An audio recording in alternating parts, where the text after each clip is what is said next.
देखिए बच्चों, good morning बच्चों।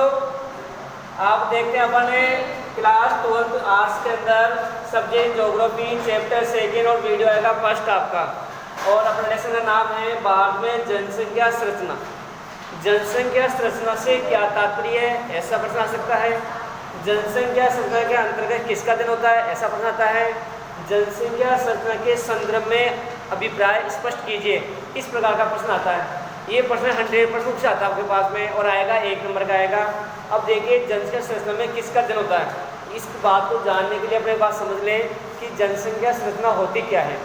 देखिए किसी भी क्षेत्र में जनसंख्या संरचना के अंतर्गत, जनसंख्या संरचना के अंतर्गत आयु वर्ग, लिंग अनुपात, घनत्व, साक्षरता, जाति, रहन सहन, खान पीन, वेशभूषा, रीति रिवाज, धर्म, भाषा, वैवाहिक स्थिति, इन सब का जिसमें वर्णन किया जाता है, इन सब का जिसमें वर्णन किया जाता है उसे क्या बोलेंगे, जनसंख्या संरचना। ठीक है।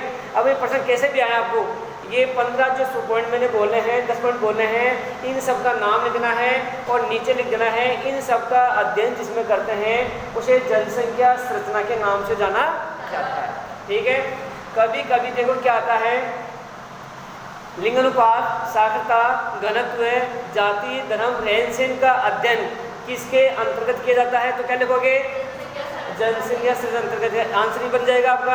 अगर ये आता है तो आंसर वो बनेगा और उनमें से कोई पूछे तो आपका आंसर ये बन जाएगा। ठीक है। ऐसा पॉलिटिकल में आपसे पूछा जा सकता है कि बेटा आप यहाँ रहते हो, आपके सामाजिक कार्य का अगर अपन अध्ययन करें तो वो किसे कहेंगे, तो आपका जवाब रहेगा जनसंख्या संरचना के अंतर्गत रहेगा। ठीक है, कोई दिक्कत इसमें। ठीक है। अब देखिए अपने इस जनसंख्या संरचना को आधा को 2 भागों में बांटा अपने, ग्रामीण और नगरीय। किसे बांटा अपने, ग्रामीण और नगरीय। ग्रामीण क्षेत्र वो होते हैं जो गाँवों को कहते हैं और नगर वो होते हैं जिन्हें शहरों को कहा जाता है। तो देखिए अपने पास ग्रामीण क्षेत्र के आप रिकॉर्ड देख लेते हैं क्या है स्थिति। तो देखिए ग्रामीण क्षेत्र के अपने पास ग्रामीण जनसंख्या देखिए 1921 के अंदर हमने जनगणना की तो हमारे पास 88.8% लोग, कितने पॉइंट, 88.8 लोग कहाँ रहते थे, ग्रामीण क्षेत्रों में रहते थे। कहाँ रहते थे, ये ग्रामीण क्षेत्रों में रहते थे। तो ग्रामीण क्षेत्रों में रहने के कारण यहाँ पर जो सर्वाधिक काम होता था वो कहलाता था प्राथमिक कार्य। कौन सा काम होता था, प्राथमिक कार्य। कौन सा काम था, प्राथमिक कार्य। तो प्राथमिक कार्य किसे कहते हैं, क्या परिभाषा रहेगी प्राथमिक व्यवसाय की, भूमि संबंध, बिल्कुल शाबाश, यही परिभाषा रहेगी। वह सभी कार्य जो भूमि से प्रत्येक संबंध रखकर किए जाते हैं, भूमि से प्रत्येक संबंध रखकर किए जाते हैं, उन सभी कार्यों को क्या बोला जाता है, प्राथमिक कार्य कहा जाता है। ये 6 प्रकार के काम है। कितने प्रकार काम है, ये 6 प्रकार काम है। पहला काम कृषि करना, पशुपालन करना, संग्रहण करना, आखेट करना, मछली पकड़ना और खनन करना। ये पूरे काम ऐसे हैं जिन्हें करने के लिए हमें धरातल पर जाना ही पड़ेगा और धरातल पर जाकर जो काम करते हैं वो सभी काम कौन से कराएंगे, प्राथमिक कराएंगे। तो 1921 के अनुसार भारत में सबसे ज़्यादा लोग गाँव में रहते थे। कहाँ रहते थे, गाँव में रहते थे और उनका मुख्य कार्य कौन सा था, प्राथमिक कार्य करना था। अब देखिए 2011 के अनुसार कुल गाँव हमारे पूरे भारत के अंदर कुल गांव है 6,40,867 गाँव हैं। पूरे भारत में कितने गांव हैं अपने पास, 6,40,867 गाँव हैं टोटल पूरे भारत के, जिनमें से अब अपने पास 28 राज्य हैं। कितने राज्य अपने पास है, 28 राज्य हैं और 9 गए केंद्र प्रदेश। पहले अपने 7 केंद्र प्रदेश थे, अब 2 और बढ़ गए, लद्दाख और जम्मू कश्मीर बढ़ गया अपने पास, है ना। तो 9 गए केंद्र प्रदेश और 28 हो गया अपने पास राज्य। इन 28 राज्यों में से ऐसा कौन सा राज्य है जिसके पास गांव ज़्यादा है, तो हमारे पास देखिए यूपी। कौन सा है, उत्तर प्रदेश। उत्तर प्रदेश के अंदर 1,67,704 गांव हैं।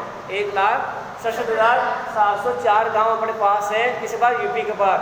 सबसे बड़ा क्षेत्र यूपी है और ये सबसे बड़े क्षेत्र के अंदर जनसंख्या ज़्यादा वहाँ पे, तो जनसंख्या के हिसाब से यहाँ पे गाँव भी ज़्यादा है। सबसे ज़्यादा गांव कहाँ पे है, उत्तर प्रदेश में, और सबसे कम कहाँ पे है अपने पास पश्चिम बंगाल में। यहाँ पर टोटल गांव है 40,203। कितने गांव हैं, 40,203 गांव अपने पास है। कहाँ पर है ये सब, पश्चिम बंगाल में। तो आपसे पूछा जाएगा 2011 के अनुसार बाहर के कुल गाँव की संख्या 6,40,867, 6,40,867 टोटल गांव अपने पूरे बाहर थे। सर्वाधिक गांव किसमें है? तो यूपी में। तो कितने अपने पास? 1,60,704 गांव हैं। सबसे कम कहाँ पे है? पश्चिम बंगाल में। तो पश्चिम बंगाल में कितने हैं? 4,203 गांव हैं। तो ये हो गया अपने पास। कोई दिक्कत यहाँ पे? प्राथमिक कार्य समझ आ गया अपने पास। इसमें से प्राथमिक कार्य सबसे इम्पोर्टेंट है। प्राथमिक कार्य किसे कहते हैं, इसकी परिभाषा, उसके कार्यों के नाम आपको याद होने ही चाहिए। प्राथमिक कार्य दोबारा बोल रहा हूँ मैं।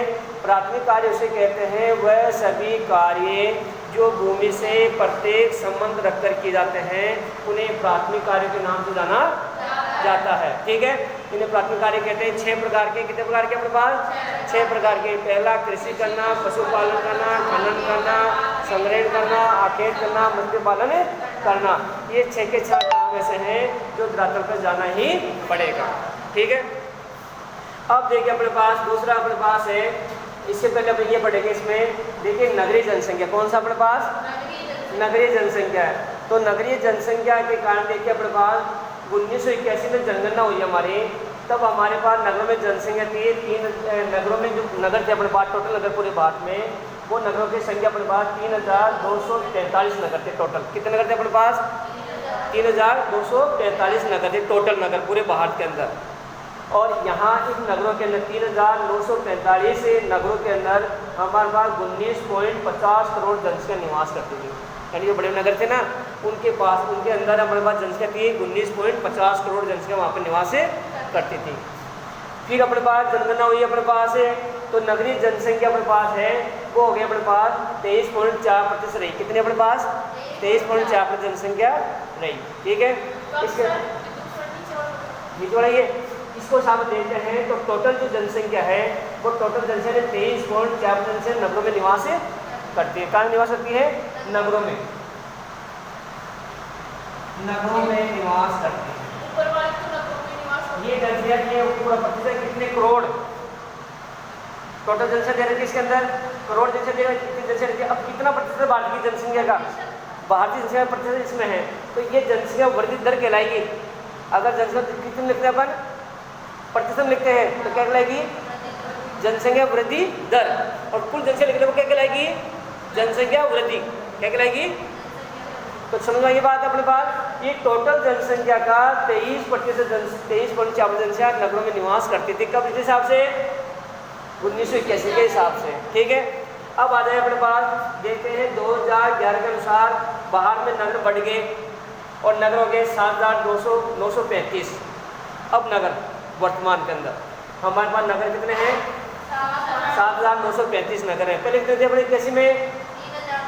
अब 3,081 बार में जो जनगणना हुई ना, 91 की हो गई, फिर 2001 की हो गई, अब 2011 की जनगणना हो गई।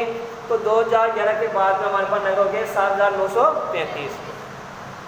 7,935 के हिसाब से देखें अपन तो तमिलनाडु में सबसे ज़्यादा नगर है। तमिलनाडु में सबसे नगर है। यहाँ पर 721 नगर है। अकेले राज्य में कितने नगर हैं? 721 नगर हैं। और सबसे कम नगर कहाँ पे है? राजस्थान में 185 नगर अपने राजस्थान के अंदर टोटल। ये हो गया अपने पास। अब देखिए 2011 में प्रतिशत निकाला अपने। क्या निकाला? प्रतिशत निकाला। प्रतिशत में दूसरे आंकड़े आ गए अपने पास में। तो देखिए 2011 से प्रतिशत निकाला तो मिजोरम में जो नगर है वो बाहर के 51.81% नगर है। यानी 50% नगर वहाँ पे कहाँ पाए जाते हैं? मिजोरम में है। मिजोरम में क्या है? मिजोरम कहाँ पे पता आपको? असम के नागालैंड, मणिपुर, मिजोरम, त्रिपुरा, मेघालय, इधर